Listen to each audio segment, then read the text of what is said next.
Kahit hindi sabihin sa akin nung asawa ko na dito na lang yan siya, pero ramdam ko. Kasi sabi na sa akin, nasa akin daw. Pero kung siya daw masunod, alagaan na lang namin kasi baka daw sa Ay, di kasi kinabutangan ko pa. Karang dili maayo ang kusina din na. mas maigi ng advance tayo. Ulat po ako na gano'n ang reply. Pwede daw pumunta pero wag nang hintay. Ba't ako naiyak?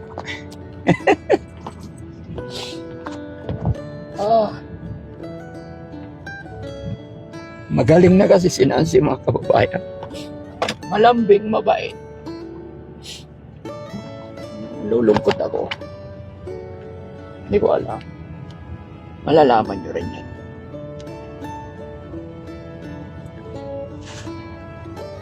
Basta.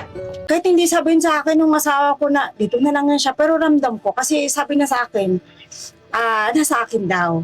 Pero kung siya daw masunod, alagaan na lang namin kasi baka daw sa Ay, di kasi kinabutangan ko pa. Karang dili maayo ang kusina din na. Ako dun sa tanong, ano naman ang nagiging final na usapan yung magpipinsan? Ihalo na lang Sa ang Aiding naman at saka si Richard ko, ano po yung pasya ko. Oo. yung sabaw is Kung ano pasya separation. ko kasi di naman na kayo malagaan. Ay, sa Ay, laman ng ako, kahit sabi ko nga, ay, kahit ganito ng bahay ko. Basta, yun nga yung sabi din ng asawa ko, nalagaan na lang daw namin. Sabi ko sa kanya, sabi niya, sige. Yun ang sabi niya, kasi kung sabi ng asawa ko, alagaan ko na lang siya kasi sa baka na pagpalain ako. Oh, yes. Yes. Sabi mo na asawa ko, loko-loko eh. Hindi ko yung Yun, pero yun nga, ito, nakadecide na kami na Hindi siya. mag-asawa, Daddy Frank, na ganito lang. Di alagaan na lang hawakan, namin di siya. siya. Okay. Pero, yun nga, Hindi pero ako di pa rin po ako kampante. Di pa rin po ako kampante kasi may mga anak ako. Sige. Eh, siyempre, mas maigi ng advance tayo. Opo. Kasi di pa rin natin Yan, hawak ikaw, yung... Isip niya. Yes po. Although nagagamot Siya lang siya, mabibili pero... pagkain, siya lang mabibili Alam merienda. mo po ba yun? Basta yun po. Opo. Naintindihan ko kayo. So sa akin naman, kaya po ako pumunta dito. Kasi bibigyan kita ng cellphone isa, ma'am, para mabilis ka namin makontak. Ay, salamat. Ma'am, 10,000. Hala, sir, alapin nga Hindi. nakakadya. Sige po, walang problema yan. Sobrang nakakadya. Para sa ano, para kay Nancy. Kaya po yun. Para sa inyo na rin, para sa bahay ninyo. Okay lang, huwag ka pong mahiya. Para may pangkain siya, alam ko ano siya, maghahanap ng pagkain. Tsaka siya, following days, nag-request sila na pagawa ng kwarto si Nancy. Although yun na-request din ni Nancy, mga kababayan. So, binigyan ko sila ng budget. Di ba? So, pinag-iisipan ko lahat kung ano talaga ang pwede at maganda at kung ano talaga ang nararapat, mga kababayan. No? So, bago tayo magtuloy-tuloy, mga kababayan, magandang gabi po muli sa inyong lahat at pa-share din po itong ating live. No? At tulungan nyo ako, bigyan nyo ako ng magandang rason or idea. Ayaw ko rin po kasi, mga kababayan, na ako lang ang nagdidesisyon dahil hindi po makakatayo si Daddy Frankie or makaupo dito kung wala rin po kayo. Dahil alam ko, isa rin kayo na nagmahal, na pamahal kay Ate Nancy. No? Pero syempre, kung pamilya na ang nagsasabi, siguro maaaring tama rin po yung inyong mga sinabi na marami pa tayong dapat tulungan. Pero hindi ibig sabihin ay sinasarado ko na ang pintuan dyan. Kumbaga sa gabing ito, kumukuha po ako ng idea, opinion. Gusto kong malaman kung ano yung nasa side ninyo rin po. No? Kasi nung una, mga kababayan, yun, unti-unti po, nagla-live na. Kung mapapansin nyo, alam ko, napapanood nyo na, nagla-live, sorry, nag-upload na si Ate Rose. Malakas na rin po yung kanyang page. So siguro pwede na niyang alagaan. Para sa akin, mga kababayan, kung talagang kaya na niyang alagaan at hindi niya mapapabayaan, masaya po ako. Bakit? Kasi makakatulong na tayo sa iba. Diba? Walang problema po sa akin yan. Yun lang ang nagiging worried ko, mga kababayan. Sana hindi mapabayaan si Ate Nancy para hindi siya kawawa. Actually, mga kababayan, na-receive namin yan before yung last na punta namin. So, pinag-isipan kong maigi, mga kababayan, kaya ito, sabi ko, ito yung gabi na kailangan i-confirm ko din sa ating mga viewers. Pinag-isipan ko. Yung last na punta, kaya mapapansin ninyo, mga kababayan, sa message na ipinabasa ko sa inyo, yung nag-umaga kasi, usapan namin yan. Bago ako pupunta, magme-message ako. Pero nung nag-text ako sa kanila nung umaga, nagulat po ako na gano'n ang reply. Pwede daw pumunta pero wag nang interviewin si Nancy. Pero syempre, ayaw ko na bitawan basta-basta. Kasi yung araw na pagpunta ko doon mga kababayan, is yun yung buwan ng check-up.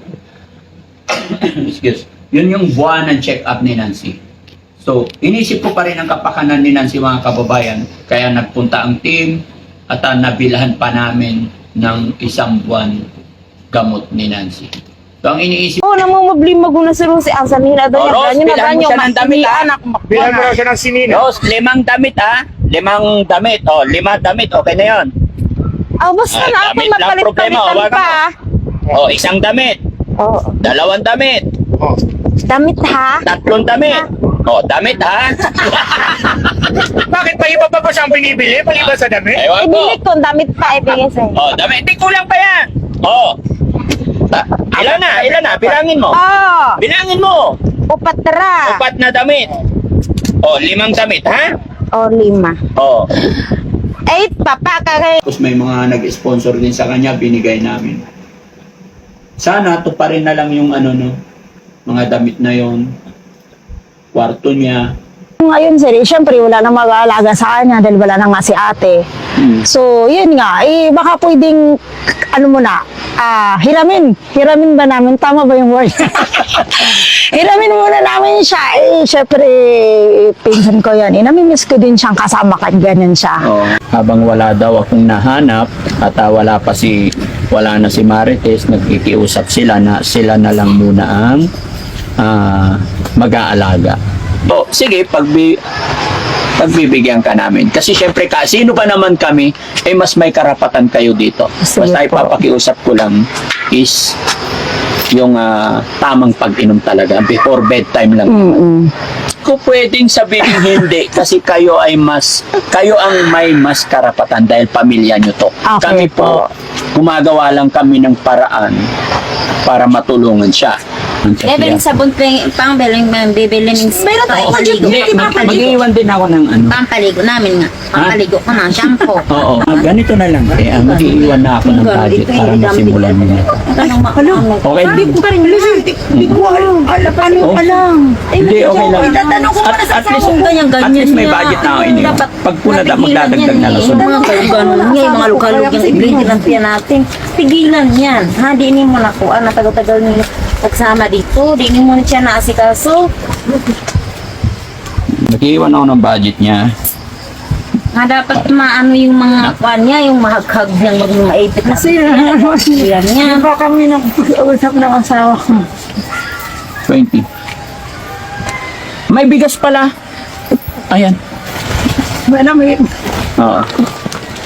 ay, may naku, may pagkakas. Oo, may bigas. No? Bigas yan siya dun sa balay pang. Hmm? Siya, walang bigas. Sino? Wala nang bigas doon sa shelter. Huwag ka mag-alala, magdadala rin tayo doon. Oo. Inaalak. Tsaka siya, maalalahanin na, kilala na niya yung mga tao. Dati-rati, pag nasa galaan kami or what, itabi mo siya sa ibang tao, mangingilag. Walang ilag. Pero ngayon, nangingilag na. Parang alam na niya. Alam niya na kung kanino siya magtitiwala. No? So, magbibigay ulit ako para masimulan nyo na yan. No? Magbibigay ako ulit mga kababayan. Kasi kung yung una, napagbigay akong 20, no? Para matapos, kasi gusto ko mga kababayan, gaya na aking sinabi, kung sa iba nakakatulong ako, napagpagawa ako ng bahay, maging sila Ma'am Rose din, kita naman natin yung hirap ng buhay, no?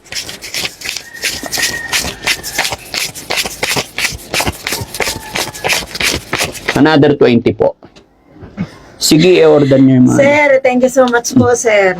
Thank you so much po. Maraming salamat na. Kasi, kung kay Nancy yung kwarto na yan, masikip sa inyo dito. Kaya, Doon po kami sa labas. sa labas. Oh. Sa labas po kami. Mm-mm. Kasi gusto namin, siya lang talaga dito kasi gusto ko pag matapos na may pinising, bibili ko na siya sa sarili lagay ng damit niya at saka basta yung gamit niya yung talagang komportable siya. Basta Gumalaw ang na siya. importante yung bahay na lang muna, mabuo. no? Para maging maayos. Sige, sir. Yun po. Tsaka yun, ipakita natin sa ating mga viewers na totoo lang na nagkamali sila. Alam ko naman totoong pagmamahal ninyo sa kanya.